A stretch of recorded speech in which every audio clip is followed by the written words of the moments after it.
Innal hamdalillah nahmaduhu wa nasta'inu wa nastaghfiruh wa na'udzu billahi min syururi anfusina wa min sayyiati a'malina may yahdihillahu fala mudhillalah wa may yudlil fala hadiyalah wa asyhadu an la ilaha illallah wahdahu la syarikalah wa asyhadu anna Muhammadan 'abduhu wa rasuluh la nabiyya wa la rasula ba'dah. Allahumma shalli wa sallim ala nabiyyina Muhammad wa ala alihi washabihi wa man tabi'ahum bi ihsanin ila yaumil qiyamah.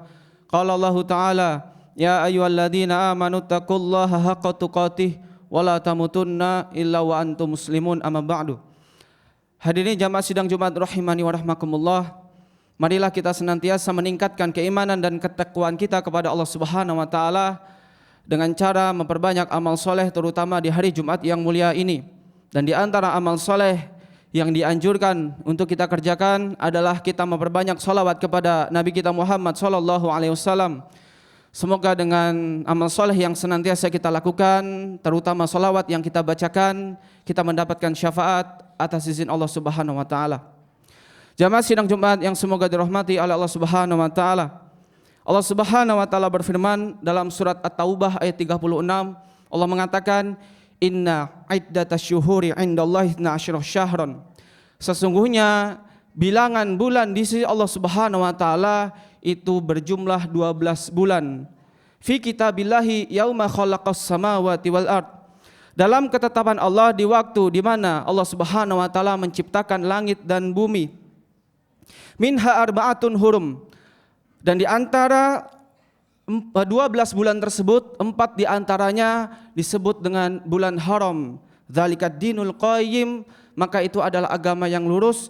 Fala tazlimu fihinna anfusakum, dan janganlah kalian berbuat zalim kepada diri kalian ketika berada dalam bulan haram tersebut.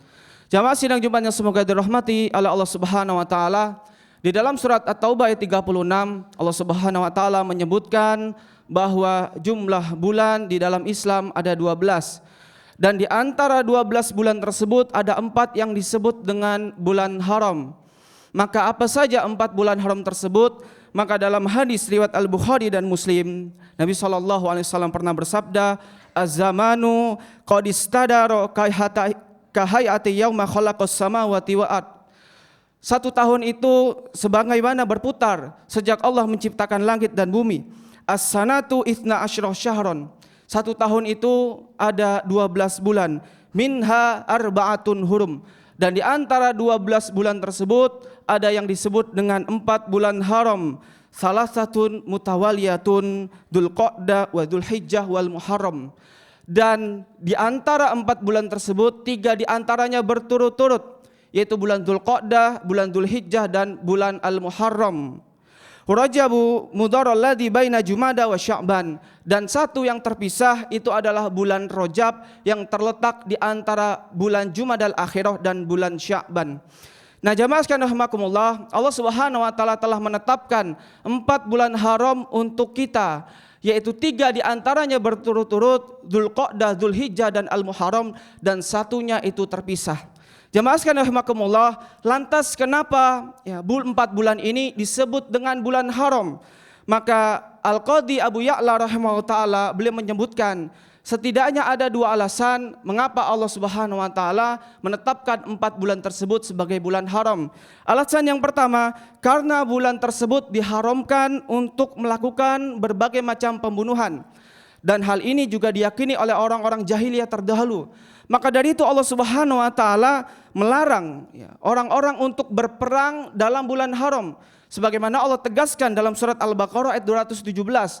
Allah mengatakan, "Is'alunaka 'anis syahril harami qitalin fihi, qul qitalun fihi kabir." Mereka bertanya kepada engkau wahai Muhammad tentang bagaimana hukumnya berperang pada bulan haram. Maka katakan kepada mereka, maka berperang pada bulan haram itu kabir, termasuk dosa besar. Maka ini menunjukkan larangan ketika seseorang itu berada di bulan haram melakukan peperangan. Dan tentunya yang namanya peperangan itu biasanya terjadi pembunuhan. Maka dosa sangat besar sekali ketika seseorang itu melakukan pembunuhan ketika berada di bulan haram. Kemudian alasan yang kedua, jamaah sekalian rahimakumullah, pada bulan tersebut ketika Allah Subhanahu wa taala melarang sesuatu, maka perbuatan haram yang dilakukan itu lebih ditekankan untuk tidak dikerjakan. Maka ada penekanan ketika berada di bulan haram, maka hendaknya kita menjauhi berbagai macam larangan. Dan juga sebaliknya, ketika berada di bulan haram, maka ketika kita melakukan amal soleh menjadi amal yang sangat baik.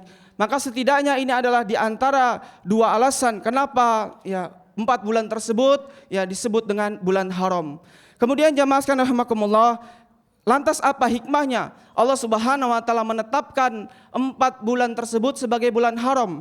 Maka sebagian ulama sebagaimana Ibnu Rajab, kemudian Ibnu Katsir, mereka menyebutkan, mereka menukil perkataan ulama, di antara hikmah Allah Subhanahu wa taala menetapkan 4 bulan tersebut sebagai bulan haram adalah berkaitan dengan ibadah haji dan ibadah umroh.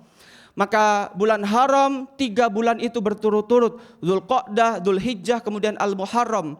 Maka bulan Dzulqa'dah itu adalah bulan di mana orang-orang itu melakukan safar, melakukan perjalanan menuju tanah suci untuk melaksanakan ibadah haji.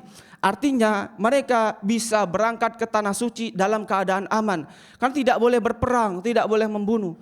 Kemudian Dzulhijjah itu adalah bulan di mana umat muslim melakukan ibadah haji, maka mereka bisa beribadah haji dengan tenang. Kemudian yang ketiga adalah Al-Muharram, di mana mereka yang selesai melakukan ibadah haji, mereka pulang ke tempatnya masing-masing, dan itu butuh perjalanan pula, maka mereka bisa pulang ke negerinya masing-masing, ke rumahnya masing-masing dalam keadaan aman. Maka 3 bulan yang berturut-turut ini berkaitan dengan ibadah haji. Kemudian satu yang terpisah, bulan Rajab, itu berkaitan dengan ibadah umroh. Maka bulan Rajab ini adalah bulan di mana terletak di antara pertengahan tahun. Jadi jika dihitung dengan bulan Muharram, maka Rajab ini terletak di bulan yang ke-7. Artinya apa? Artinya orang-orang yang berada di sekitar kota Mekah ataupun bahkan di luar kota Mekah, maka mereka bisa melaksanakan ibadah umroh dengan aman. Maka ini adalah di antara bagaimana Allah Subhanahu wa taala menetapkan 4 bulan tersebut sebagai bulan haram. Dan kata para ulama, disebutkan hikmahnya adalah karena bulan tersebut digunakan orang-orang untuk melakukan ibadah haji dan ibadah umroh. Aku qouli hadza wastaghfirullah wa lakum wa lisairil muslimina wal muslimat fastaghfiruh innahu huwal ghafurur rahim. Alhamdulillah, wassalatu wassalamu ala Rasulillah wa ala alihi washabihi wa man walah, wala haula wala quwata illa billah, ma ba'du. Jamaah sidang Jumat rahimani wa rahmakumullah. Kemudian dalam surat At-Taubah ayat 36 tadi Allah mengatakan fala tatlimu finna anfusakum, dan janganlah kalian berbuat dolim, berbuat aniaya kepada diri kalian ketika berada di bulan haram tersebut. Tentunya kita punya keyakinan bahwa ketika kita melakukan dosa maka akan diadab oleh Allah Subhanahu wa taala, dan di bulan manapun kita dilarang untuk melakukan dosa. Tapi Allah Subhanahu wa taala menyebutkan secara khusus, janganlah kalian berbuat zalim pada bulan haram tersebut. Maka di dalam tafsir Jalalain disebutkan, karena sesungguhnya perbuatan dosa dan maksiat yang dilakukan pada bulan-bulan haram tersebut dosanya jauh lebih besar lagi. Maka inilah maksud Allah Subhanahu wa taala menekankan, janganlah kalian berbuat zalim ketika berada pada bulan haram tersebut. Begitu juga dalam tafsir As-Sa'di, Syekh Abdurrahman As-Sa'di rahimahullah ta'ala, beliau mengatakan dinamakan bulan haram karena bertambah keharamannya, sebagaimana ketika seseorang itu membunuh pada bulan tersebut maka dosanya juga lebih besar lagi. Begitu juga perkataan Ibnu Katsir rahimahullah ta'ala, dalam tafsirnya beliau mengatakan di bulan haram ini sesuatu ketika kita melakukan dosa itu dosanya lebih berat dan dosanya lebih besar ketika kita melakukannya pada bulan haram. Sebagaimana beliau mengatakan ketika seseorang itu melakukan kemaksiatan dan dosa ketika dia lakukan di tanah haram, maka dosanya juga dilipat gandakan. Maka para ulama menyebutkan ketika kita berada di bulan haram, maka hendaknya berusaha untuk menjauhi berbagai macam dosa dan kemaksiatan.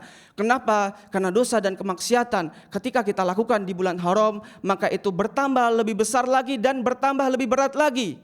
Namun sebaliknya, ulama juga mengatakan sebagaimana Ibnu Abbas radhiyallahu anhu dalam tafsir Ibnu Katsir, beliau menyebutkan Allah Subhanahu wa taala mengkhususkan 4 bulan tersebut dan Allah jadikan bulan haram dan Allah jadikan perbuatan dosa pada bulan tersebut menjadi lebih besar, dan sebaliknya ketika seseorang itu melakukan amal soleh juga Allah berikan pahala yang lebih besar. Maka dari itu jamaah rahimakumullah, ketika kita berada di bulan haram maka hendaknya kita berusaha untuk menjauhi berbagai macam dosa dan maksiat, dan juga ketika kita berada di bulan haram hendaknya kita berusaha untuk meningkatkan amal soleh. Kita lakukan hal-hal yang wajib, kemudian kita kerjakan yang sunnah semacam puasa sunnah, kemudian kita zikir, baca Quran, sedekah. Hendaknya kita memperbanyak amal soleh, karena amal soleh yang dikerjakan pada bulan haram itu akan mendapatkan ganjaran yang lebih besar pula. Kita berdoa kepada Allah Subhanahu wa taala, semoga Allah jauhkan kita untuk melakukan berbagai macam dosa dan maksiat terutama pada bulan haram, dan semoga Allah mudahkan kita semua untuk melakukan berbagai macam amal soleh. Innallaha wa malaikatahu yusholluna 'alan nabi ya ayyuhalladzina amanu shallu 'alaihi wasallimu taslima.